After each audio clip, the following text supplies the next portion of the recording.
Hi friends, শেয়ারবাজার রহস্য চ্যানেলে আপনাদের স্বাগত। আশা করি আপনারা ভালো আছেন এবং সুস্থ আছেন। ফ্রেন্ডস, কালকে ইউএস মার্কেটে বহু ড্রামা হয়েছে, যার জন্য ইউএস মার্কেট কিন্তু কালকে খুব ভালো পড়েছে। এক্সপেক্টেড ছিল আজকে হয়তো মার্কেটে একটা বড় কারেকশন আসার, কিন্তু মার্কেট কিছুটা গ্যাপ ডাউন ওপেন হলেও মার্কেট কিন্তু ফাইনালি কিন্তু পরশু দিনের যে পজিশন সেটাকে কিন্তু হোল্ড করেছে। 22,553-তে ক্লোজিং দিয়েছে নিফটি 8 পয়েন্ট উপরে। ব্যাংক নিফটি 48,498, অর্থাৎ 130 পয়েন্ট নিচে ক্লোজিং দিয়েছে। আজকে ডিআইআই 2,320 কোটি টাকার বাই করেছে এবং এফআইআই 2,035 কোটি টাকার সেল করেছে। এফআইআই সেলিং ধীরে ধীরে কিছুটা কম হচ্ছে।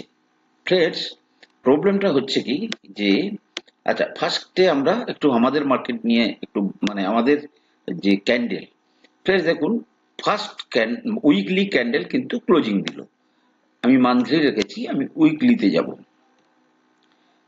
তো কিভাবে আমরা মার্কেটটাকে দেখব, যে ধরুন মার্চ মাসের ফার্স্ট উইকলি ক্যান্ডেলটা কিন্তু তৈরি হয়েছে এবং অলমোস্ট তার আগের মাসের যে লাস্ট উইকের ক্যান্ডেল ছিল তার কাছাকাছি ক্লোজিং দিয়েছে।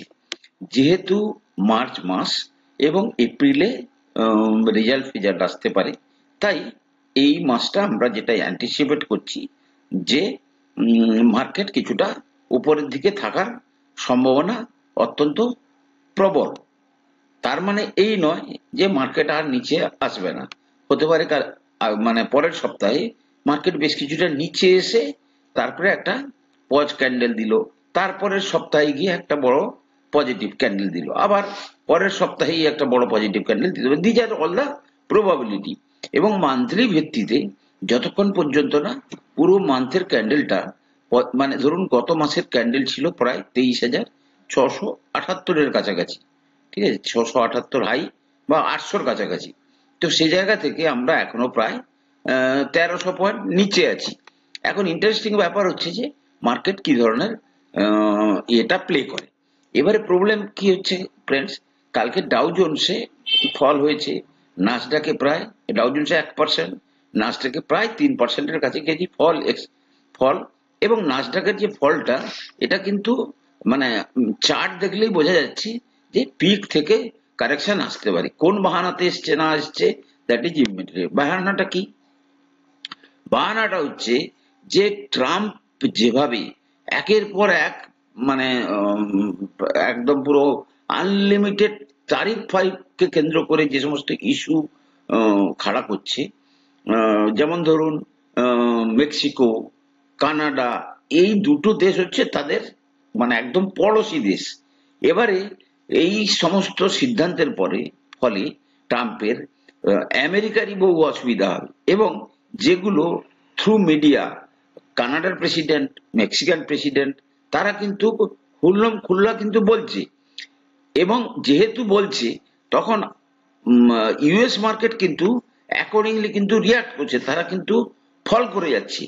তখন ট্রাম্প আবার কি করছে, সঙ্গে সঙ্গে ইউটার্ন নিয়ে নিচ্ছে।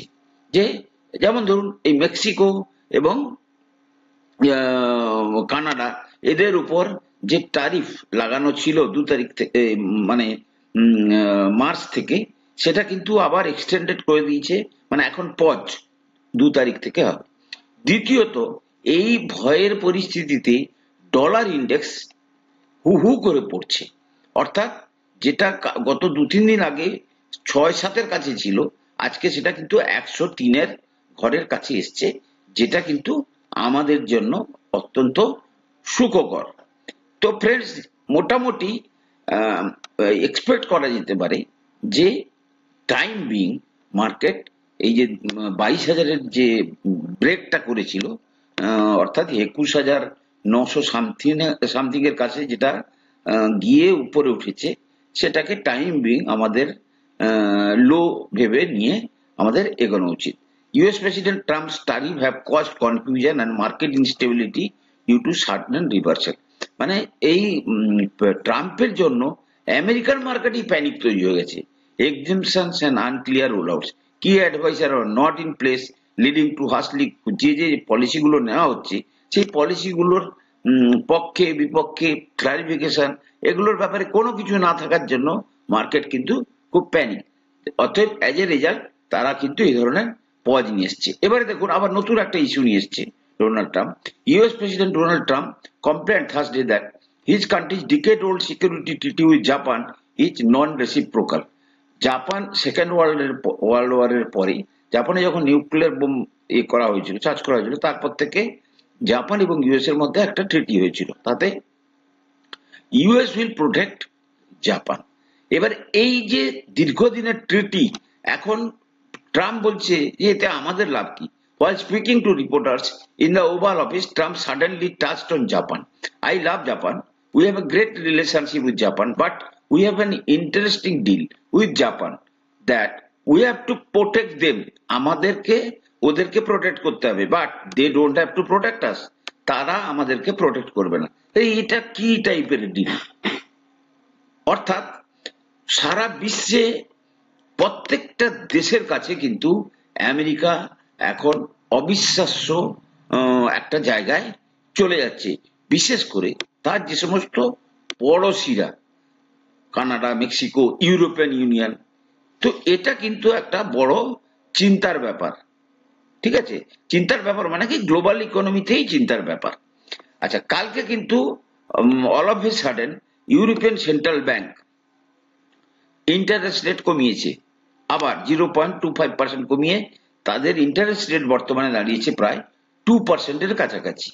কিন্তু but warned of phenomenal uncertainty including the risk the trade wars and more defence spending. European ইউনিয়নের আবার ডিফেন্স স্পেন্ডিং বাড়ানো হচ্ছে, কুড ফুয়েল ইনফ্লেশন। এর জন্য কি হবে? ইনফ্লেশন বাড়তে পারে। Raising the prospect of a pause in its policy easing next month. পরের মাসে যে পলিসিটা আসবে তাতে হয়তো আমাদের স্থির থাকতে হবে। ফ্রেন্ড, রিজার্ভ ব্যাংকের লেটেস্ট ডাটা বলছে অনেকে শেয়ার বাজার ছেড়ে চলে যাচ্ছে। কোথায় যাচ্ছে? According to Reserve Bank of India data, low cost CASA, current account and saving account deposit fell from 83.50 lakhs crore at the end of March 2024 to 83.44 lakh crore। অর্থাৎ লোকেরা শেয়ার বাজারেও আসছে না, অ্যাকাউন্টে যে এমনি ফেলে রাখতো সেটাও রাখছে না। কোথায় চলে যাচ্ছে? They are going to fixed deposit. অর্থাৎ তারা ফিক্সড ডিপোজিটটাকে এখন সুরক্ষিত জায়গা বলে ফিক্সড ডিপোজিটের দিকে তারা যাচ্ছে, ঠিক আছে? তো এটা কিন্তু রিজার্ভ ব্যাংকের একটা লেটেস্ট ডাটা। ফ্রেন্ডস, দেখুন, আপনার থট প্রসেসকে সবসময় পরিবর্তনশীল হতে হবে, যেটাকে বলা হয় ডাইভার্সিফাইড পোর্টফোলিও বা অপরচুনিস্ট হতে হবে। কেমন? সাপোজ হট ওয়েদার আসছে, এবারে আপনি হট ওয়েদারে কি কি জিনিস আপনার মানে এক্সপোনেনশিয়াল ডিমান্ড হবে? যেমন ধরুন বিয়ার, যেমন ধরুন কুলার বা এসি, যেমন ধরুন কোল্ড ড্রিঙ্কস। তো আমরা এই যে বিজনেসের অপরচুনিটি সেটা দেখে, যেমন ধরুন আমি অন্যভাবে কিন্তু আপনাদেরকে বলেছিলাম যে সোম ডিস্টিলারিজ বা গ্লোবাল স্পিরিট, ইউনাইটেড স্পিরিট, এই সমস্ত শেয়ারগুলো কিন্তু এই যে ডাউন ফলে যদি আপনারা মানে অল্প অল্প করে কিনে রাখেন, দেখা যাবে কি হচ্ছে, তারা কিন্তু আরামসে আপনাদেরকে এই গরম বা আগামী 2-3 মাসের মধ্যেই কিন্তু 30-40% রিটার্ন দিতে পারে। So that kind of opportunity আপনাদেরকে রাখতে হবে। যেমন ধরুন কুলার এবং এসি, আমাদেরই কোনো এক স্টুডেন্ট সিম্ফনির ব্যাপারে জিজ্ঞেস করেছে। আমি সিম্ফনির চার্টটা দেখলাম। যদি সিম্ফনির চার্টে যান তাহলে দেখতে পাবেন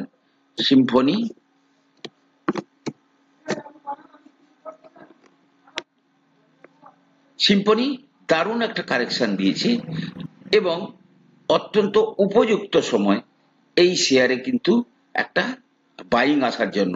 এর যে অল টাইম হাই থেকে ভালোই কারেকশনে আছে। যদি আপনি দেখেন প্রায় 61.8 ফিবোনাকি রিট্রেসমেন্টের কিন্তু দোরগোড়ায় আছে মোস্টলি। ইয়াস, একদম পুরো সেই সমস্ত জায়গায় কারেকশন দিয়ে দিয়েছে, 1200 টাকার নিচেও চলে গেছিল।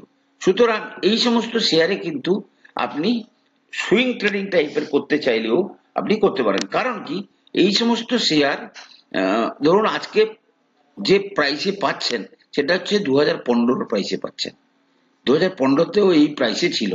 তো এগুলোতে পার্মানেন্টলি থাকা চলবে না, আপনাকে 30-40% রিটার্ন নিয়ে কিন্তু এই সমস্ত শেয়ারে সুইং ট্রেডিং এর জন্য অপেক্ষা করতে হবে।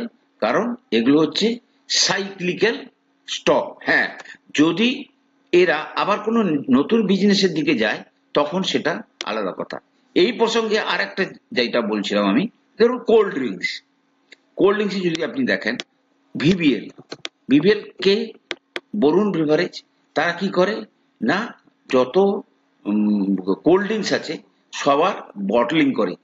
দারুণ কারেকশন দিয়েছিল 423-এর কাছাকাছি এখন, এবং শেয়ারটা কিন্তু দীর্ঘদিন পরে একটা ভালো কারেকশন দিয়েছে, 23-এর কাছাকাছি চলে এসেছিল, এবং তারা কিন্তু কারেকশন দিয়ে উপরে যাচ্ছে, এবং এই গরমে সে আবার তার এই পিকে চলে যাওয়ার সম্ভাবনা অত্যন্ত প্রবল বলে আপনি ধরে রাখতে পারেন।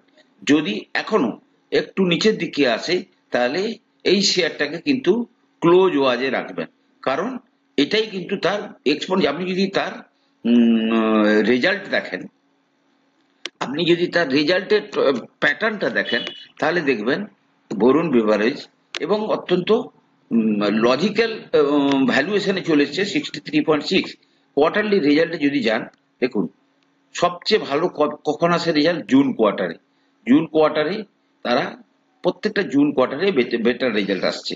তার মানে জানুয়ারি, ফেব্রুয়ারি, মার্চ এই কোয়ার্টারের রেজাল্ট আসবে, এবং এই কোয়ার্টারের রেজাল্ট যদি আপনি তুলনা করেন তাহলে সবচেয়ে খারাপ ডিসেম্বর, তারপরে জানুয়ারি, ফেব্রুয়ারি, মার্চ, তারপরে জুন, তারপরে হচ্ছে সেপ্টেম্বর।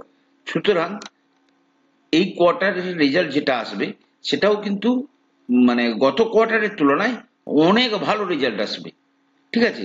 তো এবং তার পরের কোয়ার্টারে আরো ভালো আসবে। তো এটাই হচ্ছে একটা অপরচুনিটি টু মানে শেয়ার বাজারে, যে সুইং ট্রেডিং এর ক্ষেত্রে আপনাকে মনে রাখতে হবে শীতকালের সময় শীতকালের শেয়ার কিছু, ধরুন আজকে গরমকালের শেয়ার কিছু, এভাবেও কিন্তু অনেকে সুইং ট্রেডিং করে ভালো পয়সা কড়ি রোজগার করে।